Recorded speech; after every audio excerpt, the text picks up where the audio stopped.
Hello everyone! So I may have missed a ScrawlrBox or 2 or 3. Yeah, I actually have 2 more of these, but we'll talk more about that later.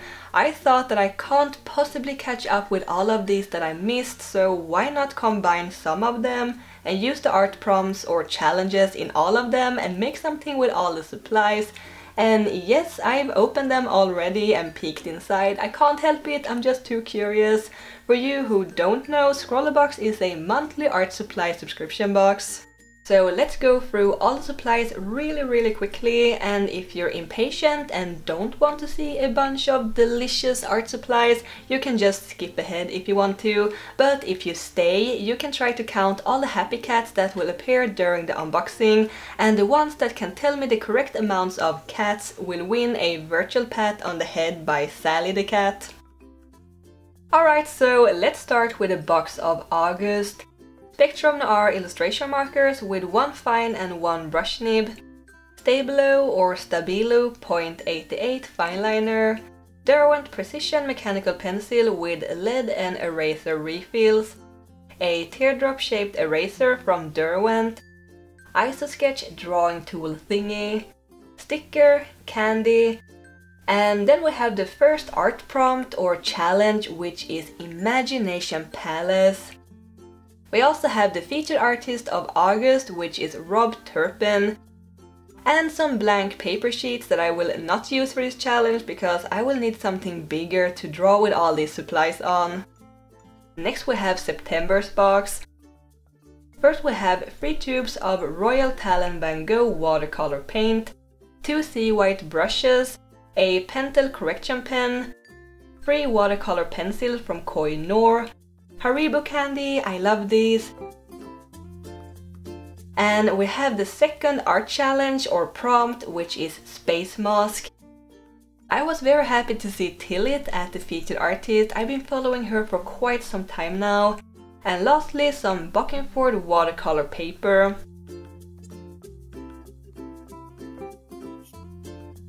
And then the last box, the November one. A full set of Spectrum Noir art liners, Artline Supreme Blue metallic marker, Artline Gold metallic marker, a drawing compass from Staedtler, and then the third and last prompt or challenge, which is Born from Bubbles, and I really like this one. And the featured artist of November is Kai Burton.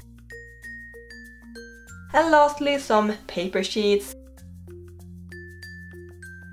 So that are all the supplies that I'm gonna work with today, besides the paper sheets.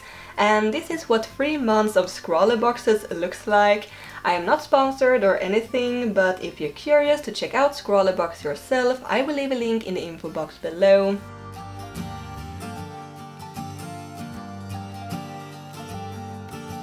So trying out all of these supplies, I noticed that they worked very well together, and that is basically why I chose these boxes to work with.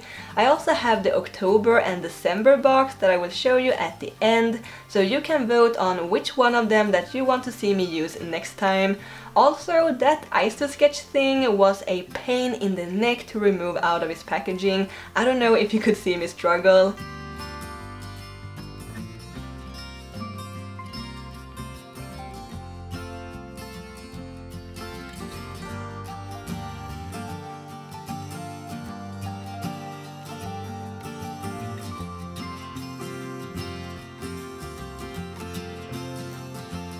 Anyway, let's move on to the actual drawing.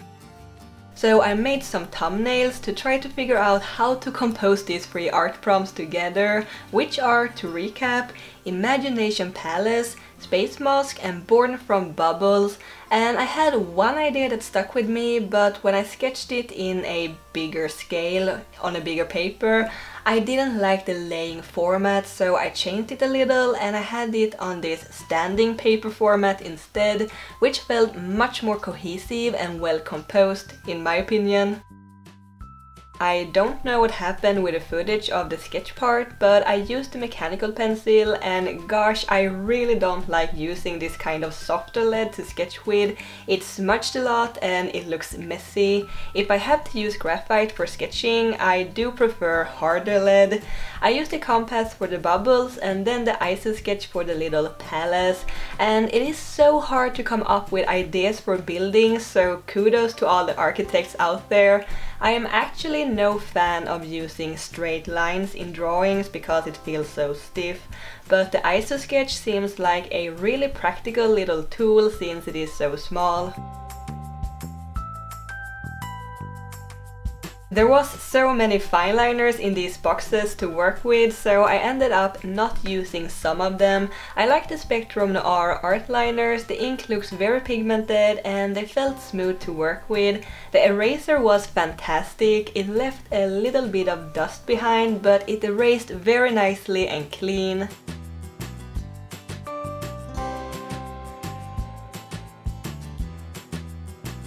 And then to the coloring. I mainly used the watercolors for this piece. There wasn't much else to use really besides the Spectrum Noir markers, but I've saved those for later. I did actually pick up the pigments with a brush directly from the purple watercolor pencil, and this is a really nice technique to use if you want to get a more smooth application of the paint.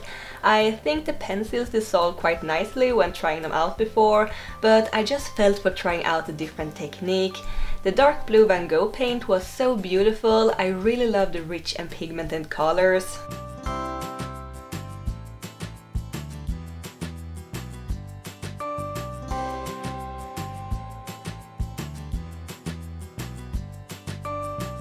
One of the things I struggled the most with was the bubbles, because I wanted them to look like actual real soap bubbles, which usually have this like oil multicolored look to them. So I used a couple of reference images and I think the bubbles turned out pretty decent, especially when adding some more glow to them later with the white correction pen.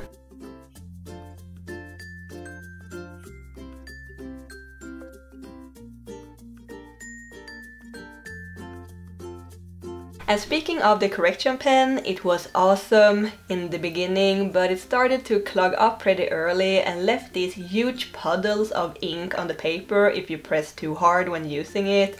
It has like a ballpoint pen tip, and when pressing down, more ink is flowing out, which was very hard to control. So I ended up just making a puddle of ink on a scrap piece of paper, and then I picked up the ink with a pen tip and made these little dots with. It was super opaque though, and it was very fun making all these little stars. And the second thing I struggled with was the palace. I couldn't get it to match the rest of the art style in the painting and it felt a bit flat. I used the Spectrum Noir markers for small bits of it, and I usually love brush pens, but these ones felt a bit cheap to be honest. The nib wasn't very pointy and it split in the ends almost immediately. I like that they have these finer nibs too though. I wish that Copics had that too instead of the chisel nibs. And I like the gold pen. I used it for the sun and the little bubble hoop, and I think it added some extra interesting details to the painting. I only used the blue metallic pen for the moon planet thing to the right of the palace, and it is hard to include all the supplies, but I think I got most of them in there besides a few fine liners. I think my favorite supplies in all these boxes was the tube watercolors. I love that they were so pigmented and smooth. The brushes was also very nice to work with, even if they lost a bristle here or two. So I didn't like how the palette looked, so I desperately just added a bunch of white to it, which worked quite well I think. It made it look more soft and dreamy.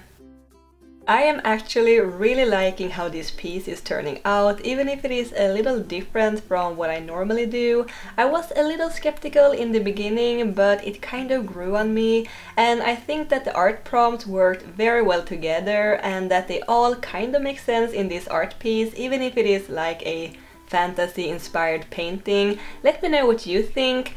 Also, don't forget to vote up in the I section which ScrawlrBox you want to see me use next time. Thanks ScrawlrBox for sending me these boxes to play with. I hope you guys enjoyed this video and the painting, and don't forget to subscribe to my channel, and I will see you next time. Thanks for watching, keep drawing my happy cats, bye!